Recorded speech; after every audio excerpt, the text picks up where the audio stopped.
Bienvenue, chers téléspectateurs du magazine Grands Enjeux.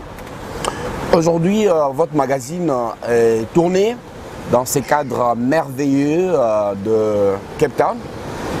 Nous avons en arrière-plan la grande attraction touristique, l'une des grandes attractions touristiques ici, qui est la table qui est là-bas, Table Mountain, qui est autrement dit la table, la montagne en forme de table.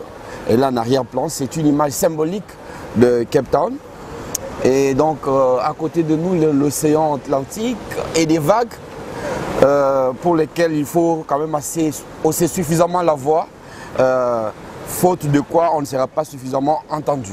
Donc vous imaginez que dans ces cadres, on ne peut que parler tourisme. C'est ce que nous allons faire avec mon invité, Honoré Benantumba. Merci d'avoir accepté l'invitation. Merci. Alors, vous êtes guide touristique, c'est l'un de vos chapeaux, parce que nous parlerons en d'autres temps de certaines d'autres activités. Mais là, on va parler tourisme. Vous êtes touriste dans ces pays depuis plus de 2 décennies. Dites-nous comment vous en êtes arrivé là. Bien, merci beaucoup mon frère John pour m'avoir donné l'opportunité de pouvoir m'exprimer et surtout dire ce que j'ai comme expérience dans le domaine du tourisme. J'en suis arrivé là parce que dans ce pays qui nous a accueillis il y a plus de 20 ans, nous avons remarqué qu'il y avait des atouts majeurs à vendre: la faune, la flore, les paysages et surtout la culture. Sans oublier l'histoire de ce peuple qui a tant souffert pendant une longue période de la ségrégation et de l'oppression. Et étant bilingue, nous avons remarqué que les voyageurs de langue française ou francophone manquaient des guides. Et c'est comme ça que nous nous sommes intéressés à ce domaine qui n'était pas le nôtre dès le départ, qui n'était pas un domaine dans lequel on s'est spécialisé aux études. Et nous avons appris dans la langue locale, donc en anglais, comment obtenir la qualification de guide. Et à partir de l'an 2000, nous avons commencé à amener les touristes français particulièrement, québécois et d'autres francophones belges à travers l'Afrique du Sud et les pays limitrophes pour leur présenter l'histoire, la culture, la faune et la flore de ce beau pays qu'est l'Afrique du Sud. Ok. Alors vous dites pour présenter la culture, la faune et la flore. En quoi est-ce que ces domaines sont attractifs en tourisme? Eh bien, les voyages forment, éduquent et changent les hommes. Celui qui ne voyage pas reste toujours ancré dans son carcan traditionnel et il n'évolue pas. Il n'apprend rien. Or, les voyages, ça vous apprend à connaître les autres, à approcher les autres et surtout, les voyages aident à briser les préjugés. Voilà pourquoi c'est très important quand les gens arrivent et surtout s'intéressent à voyager, à quitter leur pays pour aller découvrir les autres espaces de notre planète Terre. Il faut leur raconter l'histoire du peuple qu'ils visitent. Il faut leur présenter la culture de ce peuple. Et ici, nous avons une richesse très importante de la culture africaine, zoulou, la culture occidentale. En fait, l'Afrique du Sud, c'est un melting pot des différentes cultures où vous avez les Européens qui sont arrivés ici. Malheureusement, ça aboutit à la ségrégation raciale appelée apartheid pendant une certaine période de l'histoire de ce pays. Mais ces cultures séculaires ont pu forger un peuple qui a connu une très bonne résilience, et je parle surtout du peuple noir, et qui a ses fondements historiques et traditionnels des Bantous. Parce que là, tout le peuple noir d'Afrique du Sud sont tous du groupement ethnique des Bantous comme nous-mêmes. Et ces gens ont eu une culture très riche de résistance, d'adaptation et surtout d'acceptation de l'autre. Il y a aussi la faune, les éléphants, les rhinocéros, tant d'autres animaux, les lions et autres, parce que ce pays, malgré la période de ségrégation raciale, a connu une politique de préservation de la nature qui manque dans beaucoup de pays, dont nous avons le grand parc Kruger, qui est plus grand que l'État d'Israël et même le royaume de Belgique, et qui regorge en son sein plusieurs espèces d'animaux et plusieurs variétés de plantes. Donc la flore, elle est très importante. Ici au Cap, par exemple, nous sommes au milieu d'une flore historique qu'on appelle le Fynbos. Le Fynbos, sur le plan botanique, c'est le royaume floral du Cap, qui est le 6e, le plus petit des 6 royaumes floraux dans le monde entier, mais le plus riche de tous, mais aussi le plus important, parce que 95% des plantes retrouvées dans ce pays sont endémiques. On les trouve nulle part ailleurs qu'ici. Donc voilà, grande richesse à la fois humaine, naturelle, qui fait que l'Afrique du Sud a de quoi vendre et surtout attirer la population étrangère et touristique. Voilà pourquoi nous nous sommes intéressés à ce domaine qui est très florissant. Ouais, on sent beaucoup de passion dans votre présentation. Dites-nous comment s'organise un tour touristique? Un tour, il y a différentes sortes. Il y a des tours à la carte, il y a les tours en groupe ou les tours de masse, les tours individuels. Et un tour, le plus commun, souvent, c'est des groupes.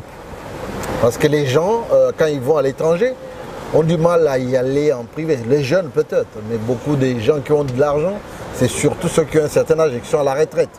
Et ils préfèrent, ils ont un petit groupe, un club d'amis ou un groupe des connaissances et des familles. Donc, groupe de 10, de 15, de 20, de 30, j'ai même déjà eu 50 personnes dans un groupe et ils viennent. Soit vous travaillez pour une agence réceptive qui est en collaboration avec un tour opérateur à l'étranger, celui qui est en amont, c'est-à-dire le groupe, le tour opérateur qui est à l'étranger, recrute ou récupère les clients, les envoie vers le réceptif local et ici nous nous organisons. Si vous êtes employé par une agence locale, vous êtes guide, ou si vous êtes vous-même, comme c'est mon cas actuellement, organisateur de voyage, j'ai fait à la fois l'organisation et la conduite des groupes. Donc ils arrivent, c'est moi qui ai organisé l'itinéraire et le voyage, et c'est moi qui souvent les prends aussi, les accueille à l'aéroport et les amène selon le programme et l'itinéraire déjà préétabli pour visiter le Cap. Généralement le Cap c'est 3-4 jours, on visite le Cap de Bonne-Espérance, l'île Robben où Nelson Mandela, d'ailleurs nous avons la chance de l'avoir juste à côté de nous, l'île de prison où Nelson Mandela est resté plus de 18 ans sur les 27 ans d'emprisonnement. La montagne de la Table dont vous avez parlé, qui est une merveille, l'une des 7 merveilles actuelles au monde. Les plages et les environs du Cap, il y en a qui veulent aller voir et faire des plongées aux requins, dans des cages. Il y a tout un tas de choses à offrir au niveau du Cap, 3-4 jours. Et ensuite, nous voyageons vers la route des jardins, Durban, le pays des Zoulous pour la culture, le Swaziland, le parc Kruger, pour finir à Johannesburg et à Pretoria. N'oubliez pas que dans la province de Mpumalanga, non loin du parc Kruger, il y a le 3e plus grand canyon au monde, l'un des plus beaux qu'on appelle le canyon de la Blaye de River, qui est une merveille naturelle à voir, et les marmites des géants. Voilà comment le tour s'est fait et ce qu'on peut voir en grosso modo en Afrique du Sud. Alors, c'est quoi les profils d'un guide touristique? Il doit être comment ou il est comment? Bon, déjà, un guide, il n'y a pas un profil typique. Il faut se former, apprendre tous les jours, comme dans tous les métiers. Mais au niveau individuel, déjà, il faut aimer, comme dans toutes les affaires, ce qu'on veut faire, aimer le contact avec les gens, aimer les gens, et savoir que quand on est guide, on est à la fois professeur, agent de sécurité, protecteur, organisateur. Et parfois on est même conseiller conjugal. Il y en a qui viennent et qui ont des problèmes, qui te parlent, qui se défoulent. Il te dit qu'il a tel problème. Il y en a qui sont malades. Moi, il m'est déjà arrivé même à porter des clients sur mon dos pour les aider à les d'un plan A au plan B, au point B. Donc il y a tout un tas de choses. Il n'y a pas un profil idéal, c'est qu'il faut aimer le métier et aussi bien sûr avoir une certaine connaissance dans l'histoire, la faune, la flore et aussi une bonne manière de communication de la parole et des messages qu'on peut donner. Oui, il faut avoir une bonne connaissance de l'histoire. Vous, particulièrement, ces pays qui vous a adopté n'est pas certes les vôtres. Il a donc fallu prendre du temps pour apprendre toute l'histoire et même la géographie. Et on a déjà parlé de la faune et de la flore. Tout à fait. Vous faites des cours. Moi, j'ai suivi une formation pendant 6 mois où j'ai appris la faune, la flore. Et en plus, mon frère John, pour vous dire, je ne parlais pas bien anglais. Je comprenais à peine. Je ne pouvais pas parler. Et j'avais demandé, je me rappelle une anecdote. Heureusement, dans mon groupe, il y avait une jeune fille d'origine sud-africaine, mais d'origine italienne, mais qui avait appris le français à l'université, qui m'a beaucoup aidé puisqu'elle devait traduire pour moi ce que je ne pouvais pas exprimer en anglais directement. Donc, j'avais demandé au professeur, j'ai dit, si vous voulez que je sois à l'aise, permettez-moi. Après avoir fait mes recherches en anglais, je faisais en anglais parce que je pouvais lire et tout ça, mais l'expression, je ne pouvais faire qu'en français. Et je l'ai fait en français et elle a traduit pour moi. Et il faut se former tous les jours. Le travail de guide, c'est comme vous, les journalistes. Il faut lire, s'informer. Les chiffres d'aujourd'hui ne sont pas les mêmes que demain. Donc si les clients arrivent demain, il faut savoir adapter son langage. Il faut savoir aussi s'adapter au changement à la fois de la politique, de la société et surtout être sans parti pris, un peu comme vous les journalistes, et présenter de façon objective tout ce qu'on peut dire aux clients. Est-ce que le métier des guides touristiques ou d'organisateur de voyages nourrit son âme? C'est un très bon métier. Si on le fait bien, non seulement vous avez un salaire qui est au niveau de la classe moyenne, du salaire de la classe moyenne sud-africaine, mais aussi vous avez la possibilité d'avoir des pourboires. Les clients, s'ils sont contents, ils vous donnent des pourboires qu'on appelle chez nous les matabisi. Et à la fin du tour, ils vous donnent de l'argent, soit qu'il leur reste ou qu'ils ont déjà prévu pour vous remercier du travail que vous avez fait. En plus de votre salaire, il y a aussi des commissions que vous touchez. Quand les clients achètent des bijoux ou tant d'autres articles dans les magasins, eh ben, les propriétaires des magasins, normalement, puisque c'est vous qui amenez la clientèle, vous donnent un pourcentage, généralement c'est entre 10 et 20% de l'achat fait dans ce magasin. Donc, on peut bien gagner sa vie en étant guide en Afrique du Sud. Bien. Alors, parlons de l'Afrique du Sud comme cadre de vie ou des visites. Comment est-ce que ces pays a pu transformer le tourisme en une sorte de grosse machine industrielle qui produit de l'argent, qui crée du travail?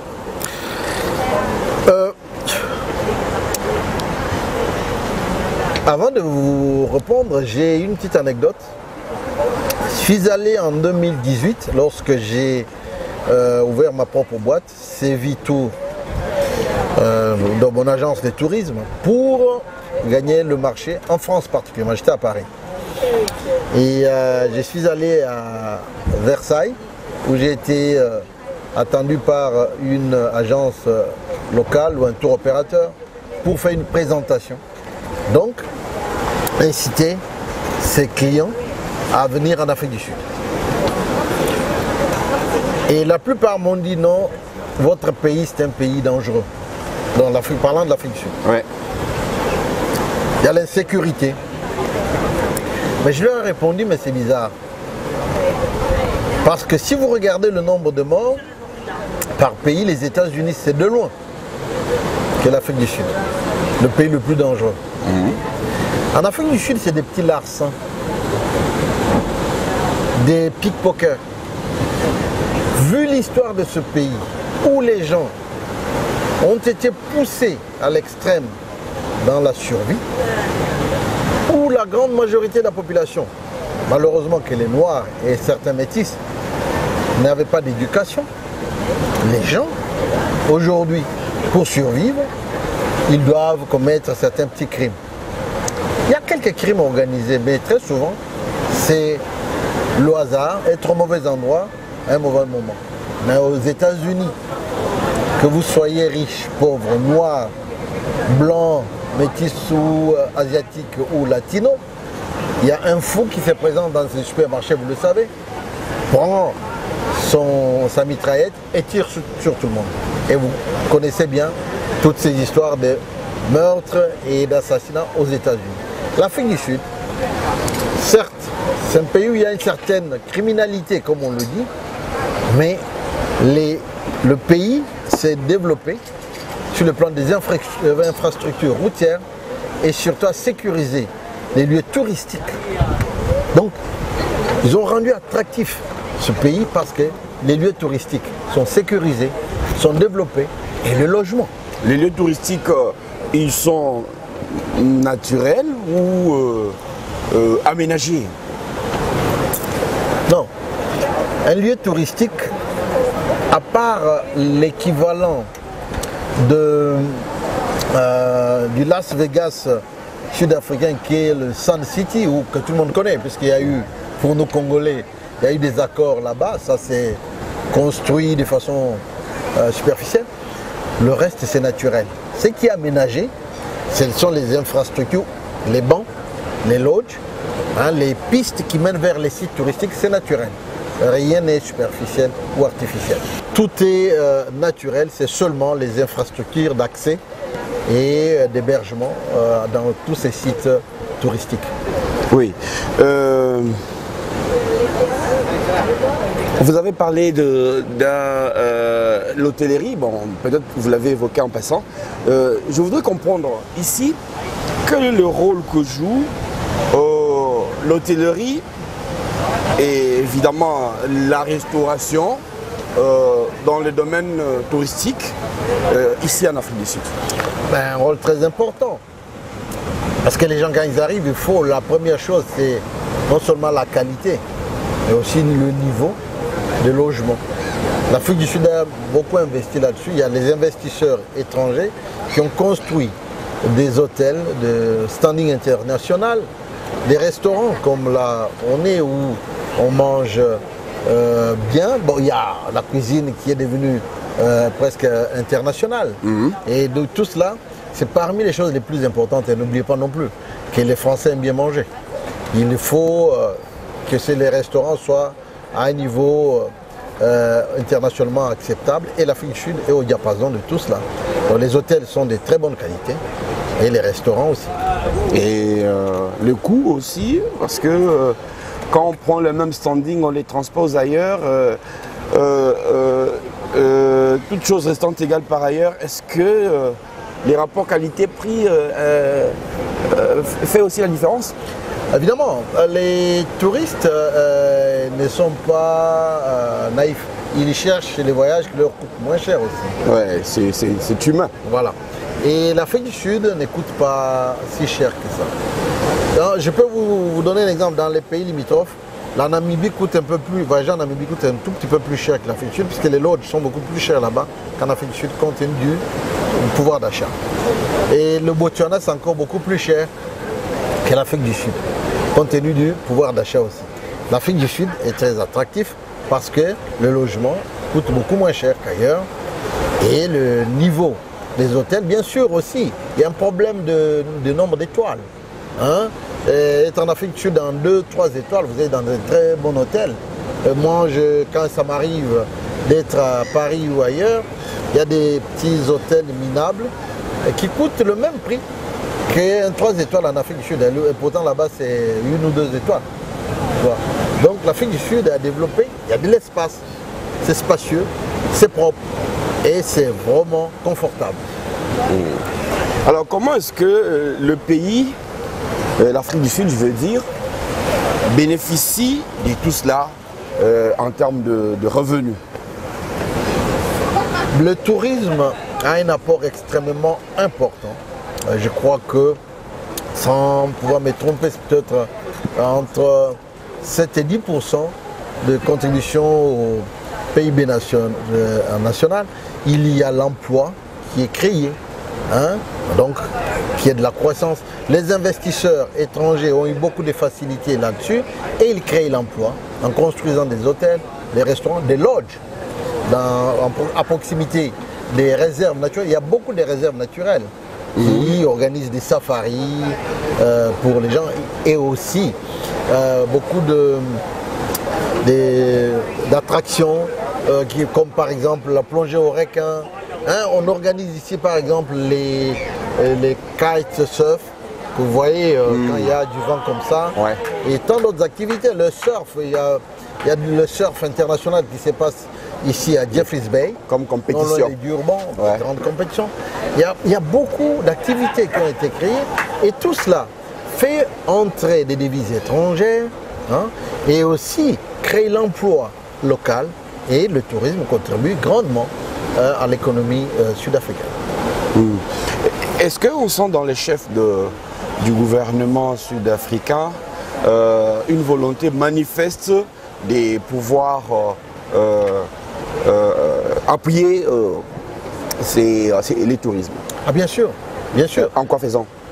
C'est déjà la sécurité apportée aux sites touristiques, comme je l'ai dit précédemment. Ils ont sécurisé les sites touristiques, ils ont développé ou aménagé les infrastructures routières. Et vous verrez, nous avons des très très belles routes, vous avez pu voir vous-même quand nous avons roulé dans les environs. Il y a des autoroutes qu'on refait, qu'on aménage tous les jours. Donc, sans les routes, on ne peut pas avoir une bonne activité touristique. Il faut se déplacer. Il y a les aéroports pour certaines distances longues pour prendre les avions. Et la flotte aérienne, elle est bien développée ici, vous le savez. Donc, le gouvernement a beaucoup investi dans la sécurité des sites touristiques, mais aussi dans l'aménagement des infrastructures, à la fois routières et même hôtelières. Mais il y a aussi des lois, des facilités économiques dans le domaine du tourisme, afin qu'on puisse créer l'emploi. Mais est-ce que l'accessibilité du pays par les étrangers devrait aussi compter? C'est-à-dire, quand on veut se rendre en Afrique du Sud, on peut trouver facilement un visa et ainsi de suite. Tout à fait, tout à fait. Moi, l'exemple, c'est moi-même avec mon agence. Je suis capable, si quelqu'un veut visiter l'Afrique du Sud et qui n'a pas de visa, nous vendons différents packages, comme on dit. Soit vous prenez votre propre billet d'avion, vous vous débrouillez pour le visa. Et nous vous organisons le voyage, donc vous logez, comment vous déplacez, être guidé. Ou vous dites non, je ne fais rien de tout ça. Et le visa, et le billet d'avion, et tout le séjour, vous vous en occupez. On vous dit combien, et nous on s'occupe du reste. Oui, nous avons toutes ces facilités d'organiser l'obtention des visas et d'autres formalités administratives pour nos clients. Vous avez dit, on le sait tous, l'Afrique du Sud a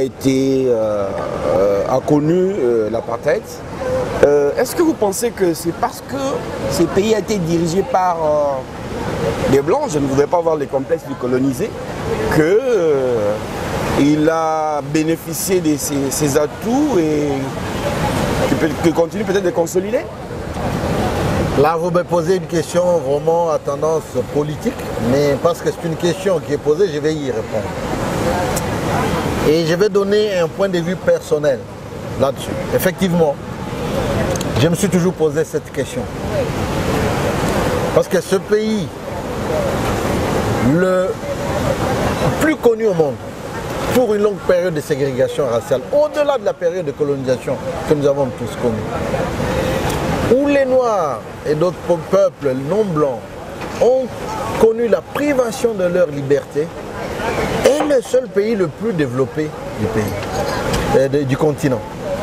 Alors que nous, à un certain moment, au Congo par exemple, autrefois Zaïre, nous avons connu à un certain moment la privation de nos libertés. Tout le monde le sait. On parlait de la dictature et tout ça. Mais le pays n'a pas été développé. Et pourtant, nous sommes riches. Il faut se poser la question. Vous regardez, chez nous, par exemple, les hommes politiques ou les dirigeants sont plus riches que le pays. Alors que c'est le contraire dans ce pays. L'Afrique du Sud, les gens travaillent pour leur pays et non pour s'enrichir. C'est l'un des sujets qui me préoccupe personnellement, étant donné que j'ai aussi le souci de mon pays, le Congo, la République démocratique. Nous allons en parler d'ailleurs tout à l'heure. Voilà. Et tant d'autres pays africains qui ont connu des régimes dictatoriaux. Comment ici les gens effectivement ont connu la privation de leur liberté. Mais le pays a été développé. Mais nous avons connu la même chose, la privation des libertés à un moment donné, mais le pays n'a pas été développé. D'où vient l'erreur? D'où vient l'erreur? Pourquoi chez nous, aussitôt que quelqu'un a le pouvoir, il est beaucoup plus riche? Dès le lendemain, c'est $1 million. Mais ce n'est pas le cas ici. Les gens se contentent ici de leur salaire. Et ils travaillent pour le pays. Ça réduit la corruption. Et ça aide le pays à se développer. Or, chez nous, c'est le contraire. Dès qu'on est au pouvoir, on veut d'abord s'enrichir soi-même. Et le pays, on va continuer à se plaindre, à dire que non, voilà, on ne peut pas, il faut qu'on nous aide. On attend qu'on nous aide et pourtant, nous avons de quoi aider ceux qui nous aident. Vous savez, mon frère Dion, moi ça m'étonne souvent. J'ai parlé avec certains hommes, investisseurs étrangers et tout, ou responsables des organisations non gouvernementales. J'ai dit, mais les aides que vous donnez au pays, quand vous les donnez chez nous par exemple, certaines personnes qui reçoivent vos aides sont déjà plus riches que vous qui organisez cette aide-là. Et je sais de quoi je parle et vous savez aussi de quoi je parle. Mais alors, donc, il y a un problème.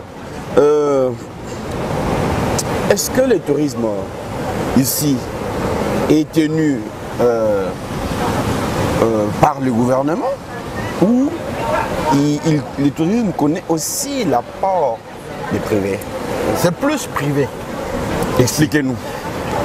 Ici, il y a des réserves publiques ou des sites touristiques publics, comme le Cap de Bonne-Espérance, c'est public, la montagne à la Table, c'est public, l'île Robben, l'île prison de Mandela, c'est public, le parc Kruger, c'est public, certaines autres réserves, je peux en citer 3 ou 4, c'est public, mais le reste, c'est des réserves privées. Mais ce qui est plus privé, c'est surtout l'organisation de tout. Le gouvernement a son propre, disons, office du tourisme qui organise aussi pour les officiels et autres, mais les privés jouent un rôle extrêmement important parce que c'est eux qui construisent la plupart des lodges et c'est eux qui tiennent même dans les lodges de l'État dans le parc Kruger, c'est eux qui louent et qui font fonctionner tout cela. Donc c'est plus privatisé qu'étatique ici. Et l'investissement privé est très important parce qu'il crée aussi l'emploi. Et pourquoi est-ce que les gens investissent si facilement dans ces pays, dans le cadre du tourisme? C'est la stabilité politique d'abord. Ça, c'est un point très important. Et la sécurité de leur investissement. Il n'y a que ça. Si nous parvenons à avoir une stabilité politique sûre et garantie, et une stabilité, une sécurité que nous puissions apporter aux investisseurs et qu'ils s'en rendent compte, surtout sur le plan financier aussi, eh ben, les privés investiront sans difficulté dans tous les domaines. Ouais, vous avez déjà commencé, et c'était prévu d'ailleurs de toute façon, que nous parlions de ce tourisme ou du tourisme en RDC. D'abord la question, est-ce que vous êtes bien sûr originaire du Congo et vous avez gardé votre nationalité? Pensez-vous que le pays dispose, la RDC je veux dire, des atouts touristiques au vu de votre expérience, je vais dire, à l'international maintenant? Eh ben, croyez-moi, ça me fait souvent mal au cœur de voir mon pays ne pas bénéficier de tout ce qu'il a comme atout touristique. On a plus que tout autre pays au monde des atouts touristiques. De la faune à la flore, en passant par l'histoire et la culture humaine, il y a une richesse extrêmement importante et des atouts touristiques extrêmement importants. Nous avons des réserves naturelles et nous avons des parcs, la forêt équatoriale, des fleuves. Nous sommes le deuxième plus grand fleuve d'Afrique, le Congo. Les animaux, vous avez par exemple l'okapi, qui est l'animal typique, l'âme, qui devrait même être notre fierté, que je ne vois pas beaucoup mettre en exergue, comme les Chinois font avec les pandas. J'ai même appris que la plupart des rhinocéros de l'Est du pays ont été volés par le Rwanda qui les a vendus au Kenya. Les gorilles des montagnes, les gens viennent au Rwanda pour voir les gorilles et pourtant nous en avons plus qu'eux. Il y a tout un tas de choses que je peux énumérer dans notre pays qui font que nous avons plus que tout autre pays au monde des atouts touristiques. Mais ce qui manque, c'est d'abord la sécurité. Il faut qu'on puisse sécuriser les lieux touristiques. La sécurité, vous l'entendez comment vous parlez de la question récurrente du conflit armé dans l'Est, dans la région des Grands Lacs et dans l'Est particulièrement, ou vous parlez de quoi d'autre? Tout à fait. Il y a particulièrement ça parce que chez nous au Congo, je ne vois pas l'insécurité telle que ça se pratique même ici en Afrique du Sud, comme j'ai énuméré tout à l'heure. C'est surtout les grands espaces touristiques où il y a les parcs, les volcans de l'Est, où il y a la guerre. Comment les gens vont y aller? Parce que quand les gens viennent, le Congo c'est un continent.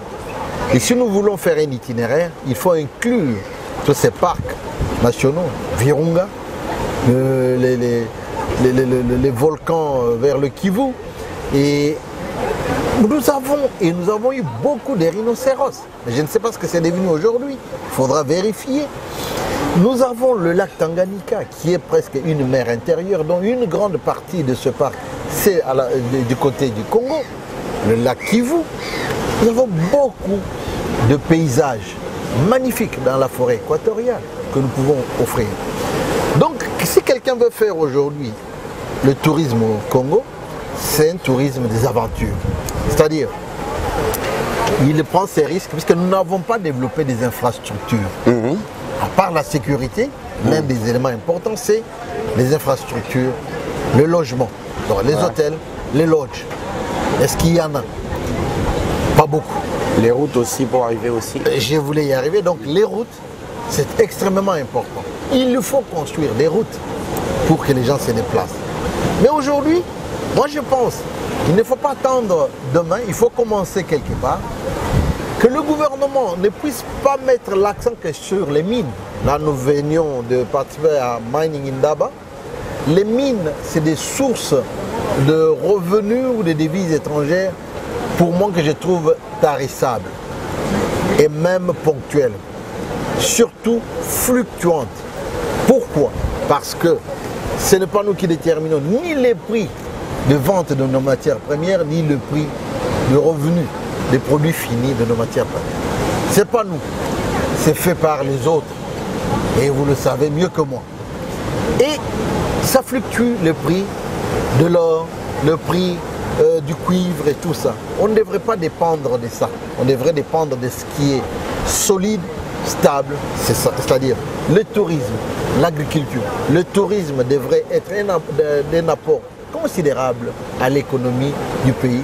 Et pour ce faire, le gouvernement devrait d'abord développer les routes, développer les infrastructures hôtelières et surtout mettre fin à l'insécurité qui est à l'Est. C'est la raison pour laquelle, si vous me le permettez, puisque là on parle de politique. Bien sûr.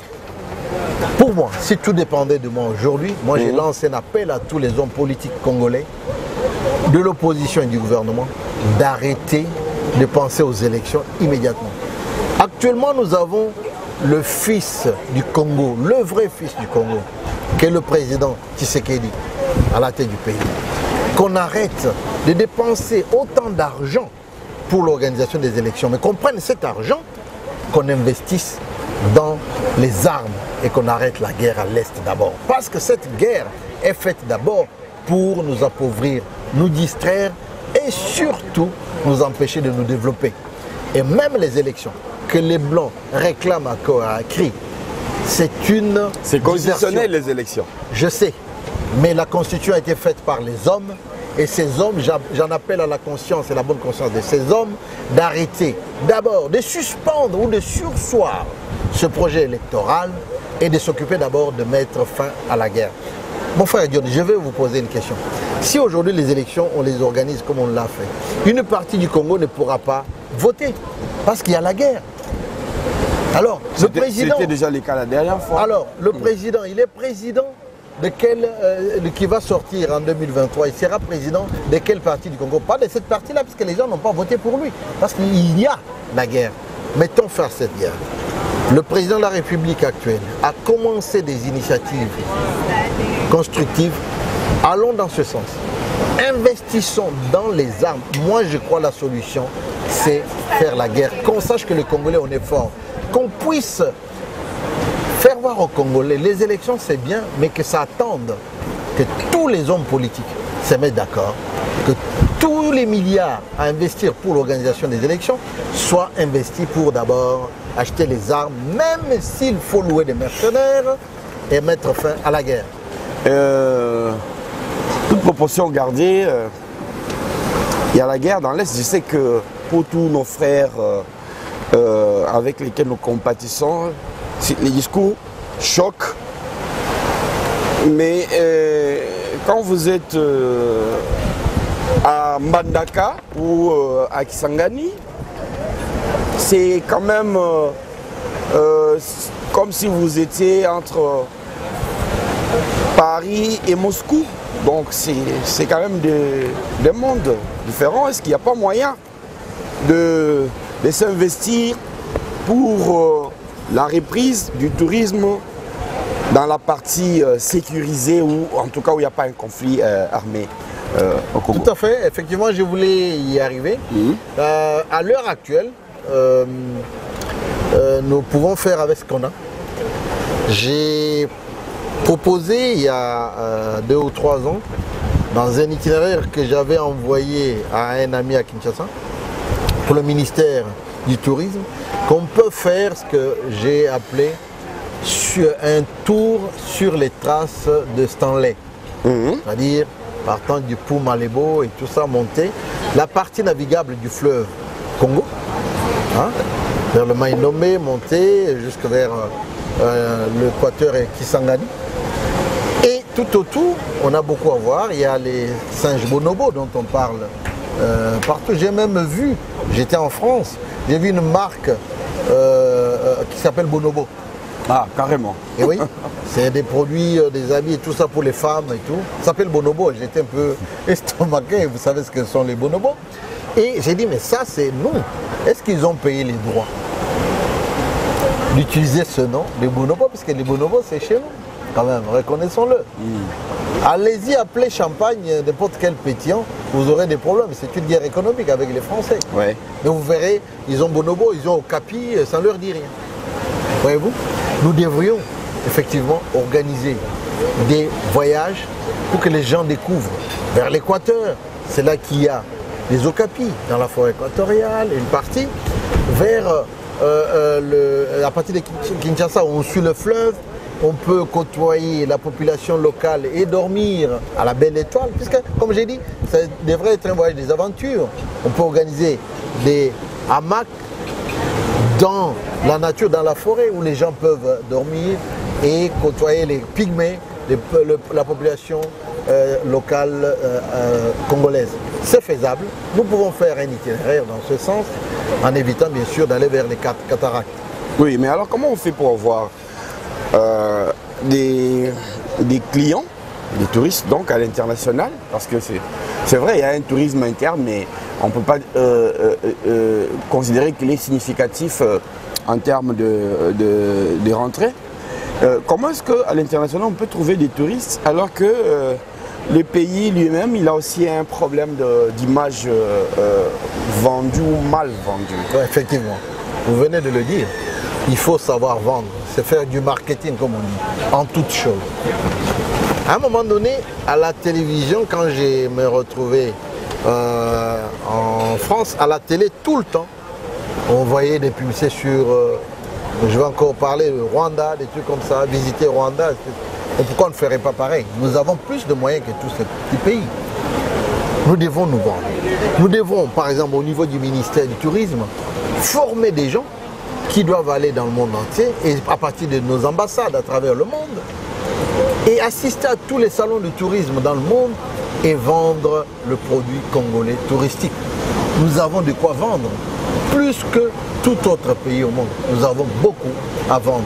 Et ça manque.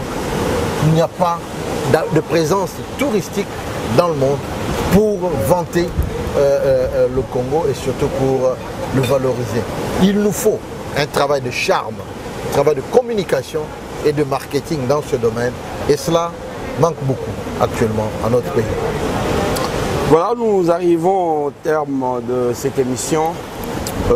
Honoré Bénin, j'espère que nous pourrons nous retrouver au Congo, cette fois-là, pour faire la visite de certains sites et peut-être, pourquoi pas, faire venir des touristes étrangers en République démocratique du Congo. Nous nous trouvons aujourd'hui au début d'une année assez particulière parce que je sais qu'on a un peu effleuré les côtés politiques. Cette année, c'est une année électorale en RDC. Comment vous vivez l'éloignement de votre pays ici en Afrique du Sud? Bah, c'est vrai que ça fait actuellement à peu près 23 ans que je ne suis pas rentré au pays. J'ai la nostalgie tous les jours. Et vous l'aurez remarqué dans ma voiture, je n'écoute que la musique congolaise. Et vous connaissez mon musicien préféré que j'écoute tout le temps. Oui. Et si ça m'était permis, je l'aurais nommé avec fierté. Ben, ça vous est permis. Ben, bien sûr, c'est Koffi Olomide. Et vous savez, la musique, la culture congolaise, c'est aussi une grande richesse. J'ai oublié de le mentionner.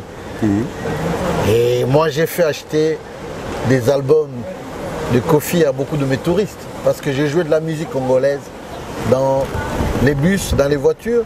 Ils me disaient, mais c'est quel musicien? J'ai dit, mais il chante chez vous de temps à autre. Il vient. Là, il était à Bercy, là, il était à l'Olympia. Et les gens, de quoi, alors, donnez-moi son nom, et ils partent, ils achètent. Ah oui, j'ai acheté, ah oui, ça m'a intéressé, et ainsi de suite. Et à l'époque, ils allaient même au concert, ils me le disaient.